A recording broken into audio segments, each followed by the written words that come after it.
Com a aurora de hoje, se foram a meus olhos desdobrando o Corcovado e logo o Pão de Açúcar, a fortaleza de Santa Cruz e depois a Laje, onde nossos mártires da liberdade vêm dar sorriso aos déspotas. No Valongo, hoje cais da Imperatriz, desembarcamos pelas 7 horas da manhã, depois de trazermos uma viagem com contrários ventos, mas feliz e sempre rápida por causa do vapor. Estou alojado no Hotel de Itália, em frente ao Teatro de São Pedro, e amanhã, pelo meio-dia, devo falar aos ministros.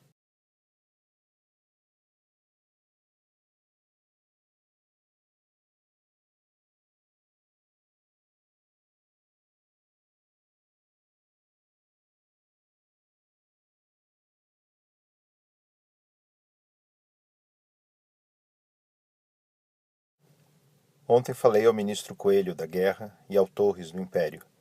Ostentaram uma indiferença ridícula e um orgulho tolo. Estavam reunidos. Nem mais de 3 artigos das proposições ou bases para a paz eles ouviram, porque suas bruscas respostas olvidaram minha natural docilidade e, em tom mais agro, desdobrei verdades a ouvidos, não afeitos a ouvi-las. Disseram que nada podia o governo imperial ceder, que seria manchar o manto imperial e que ao barão de Caxias haviam autorizado para, por mais 3 meses, conceder anistia e que não sabiam como grupos dispersos de rebeldes ainda pretendessem do governo tanto quanto era a indiferença com que olhavam sua clemência. E que, finalmente, dariam algumas instruções mais ao barão, que em muito pouco mais assentisse, depois, porém, que os rebeldes depusessem as armas. Assim, e se interrompendo um ao outro, me contestaram os ministros da guerra e do império. Por último, assentaram que eu e meus companheiros podíamos voltar hoje, ficando-nos só o resto do dia de ontem para nos aprontarmos. Ardia eu por contestá-los, inflamado pelo desar com que tratavam os negócios de minha pátria, esses ministros que nela se julgavam amigos ou afeiçoados aos rio-grandenses, mas pedi à política que deixasse primeiro falar o coronel Marques, não só pela graduação, como para orientar-me de seu modo de pensar a respeito.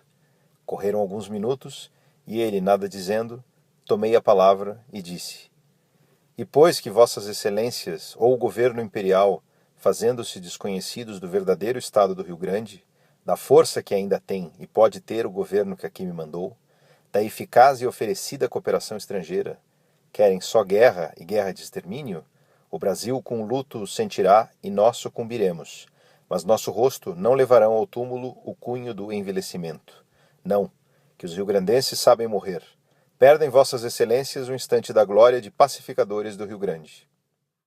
Não a força da lógica, não a persuasão da eloquência, dons que em mim fenecem, mas sim ao mágico e imponente tom da razão e da justiça, pareceram tocados estes homens.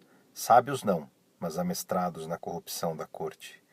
De altaneiros se tornaram meditabundos, e passados alguns minutos se dirigiram ao Marques, dizendo que talvez precisássemos estar na corte mais alguns dias para nossos particulares arranjos, e que por isso podíamos nos demorar mais 3 ou 4. Marques aceitou.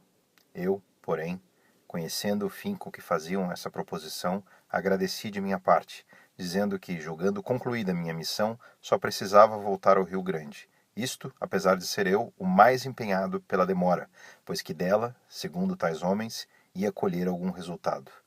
Julguei nada mais dizer então, para lhes dar tempo a meditarem, e retirei-me, assegurando que voltaria a despedir-me.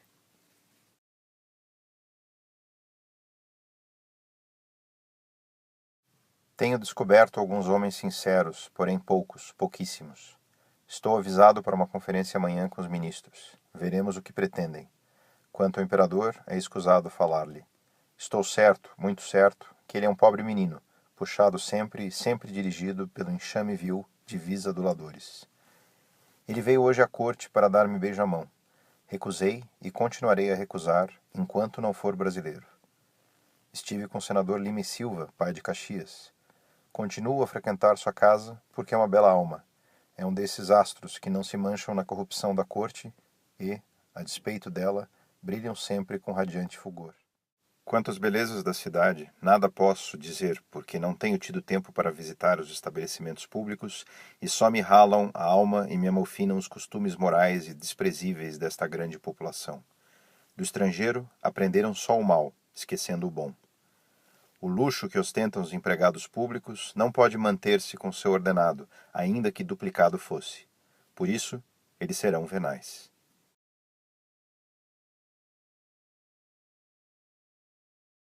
Estou esperançado que, apesar dos últimos reveses que temos sofrido no campo, da insolência com que escreve uma folha de Porto Alegre, dando por concluídos os farrapos, e que a grupos nada mais deve conceder-se que anistia, de muitas cartas de malvados dessa província contendo outras iguais mentiras, estou esperançado que alguma coisa hei de arranjar que dê em resultado as pazes. Ontem estive em conferência com os ministros. Achavam-se mais o Holanda da Marinha, o França dos Estrangeiros e o Alves Branco da Fazenda. Muita polidez, muita afabilidade e mais condescendência sobre nossas exigências relativamente à paz. Pareceu-me Alves Branco o mais sincero e o de maior inteligência.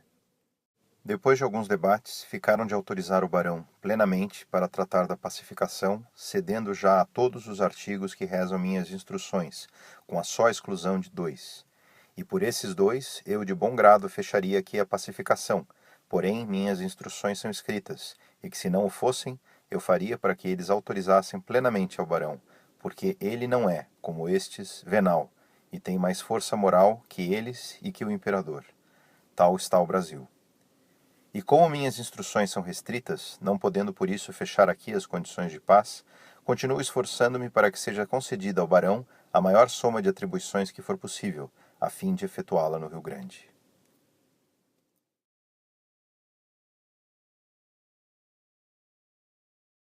Finalmente estão prontas as instruções e o decreto autorizando o barão.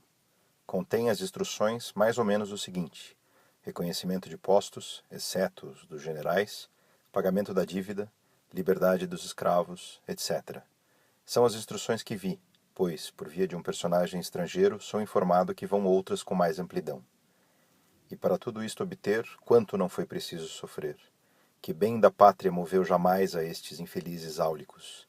Queria o Cavalcante, o ministro da Marinha, que eu ficasse aqui preso, e isto só porque o bati calorosamente na conferência que tivemos ontem à noite com todos os ministros. Com tais gentes, e se assim é como creio, em quase todo o mundo, feita está a reação do absolutismo. Ó liberdade, quantos algozes!